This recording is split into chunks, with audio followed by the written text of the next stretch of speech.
আসসালামু আলাইকুম। কেমন আছেন সবাই? আশা করছি সবাই ভালো আছেন। আলহামদুলিল্লাহ আমিও ভালো আছি। তো একটা কাজ করছিলাম মানে সুতাগুলোকে ওই বড় ডিব্বাটার থেকে এটার মধ্যে ঢুকাচ্ছিলাম। এতদিন এই বড় ডিব্বাটার ভিতরে ছিল এই সুতাগুলা।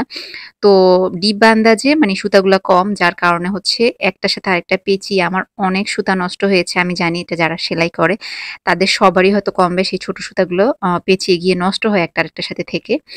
তো একটা আপুর থেকে এই জিনিসটা দেখলাম। সে হচ্ছে এভাবে সুতোগুলোকে রাখে একটা ছোট বক্সের ভিতরে। মানে ফিটিং করে রাখে একটার সাথে আরেকটা লাগিয়ে রাখে যেন মানে সুতাগুলো নষ্ট না হয়। তো আমারও কিন্তু মানে আমিও কিন্তু এটা জানতাম না। অনেকে আবার দেখি ছোট, ছোট করে কাপড়ও পেঁচিয়ে রাখে সুতার গায়ে। তো সেটা আবার একটু বেশি কষ্টের। মানে এতগুলা সুতা আসলে ধরে, ধরে আ কাপড় পেঁচানো তো সেজন্য হচ্ছে আমি এভাবে রেখে দিলাম। আমার আরো কিছু সুতা আছে ছোট, ছোট বিভিন্ন জায়গায় ছড়ানো। আমার বাচ্চা তো এখনো ছোট, ছোট বাচ্চাটা। তো ও হচ্ছে সবকিছু এলোমেলো করে ফেলে। তো এইজন্য আমি এখন আপাতত বড় সুতা দিয়ে রেখেছি। বড় সুতা তো আছেই কিন্তু ছোট সুতাই আসলে দেখা যায় যে আমাদের বেশি হয়।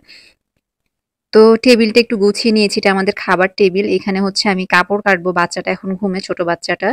তো ও হচ্ছে যখন ঘুমায় আমি তখন কাজ করার চেষ্টা করি। তো একপাশে হচ্ছে রান্না চড়িয়ে দিয়েছি। আর আমাদের ঘরে এখনো অনেক আগোছালো। বাথরুমের কাজ শেষ হয়েছে ১ সপ্তাহের মতো হয়েছে। তো একটু, একটু করে গোছাচ্ছি। তো এক চুলায় ভাত, আরেক চুলায় মুরগি কষানোর জন্য বসালাম। তারপরে হচ্ছে আমি বাইরে চলে গিয়েছিলাম। মানে আমার বড় ছেলেকে মাদ্রাসা থেকে আনার সময় আমি হচ্ছে ২ টা সুতা নিয়ে আসছি। আমার জামার জন্য ২ টা সুতা লাগবে। তো লাল আমাদের বড় সুতা আছে। কিন্তু ওই যে ঘর এলোমেলো হয়ে গিয়েছিল, বাথরুমের কাজ ধরেছে যখন তখন আর মানে খুঁজে পাইনি। তো এইজন্য লাল সুতা আর একটা হচ্ছে মাটি কালারের সুতা নিয়ে আসলাম। এই ২ টা আমার জামার জন্য লাগবে। তো এনে এভাবে রেখে দিলাম। তো আমার মনে হচ্ছে এখন কিন্তু সুতা কম অপচয় হবে। তো আপনারাও এই আইডিয়াটা কাজে লাগাতে পারেন। তো ভিডিওটা ভালো লাগলে চ্যানেলটা অবশ্যই সাবস্ক্রাইব করবেন। আল্লাহ হাফেজ।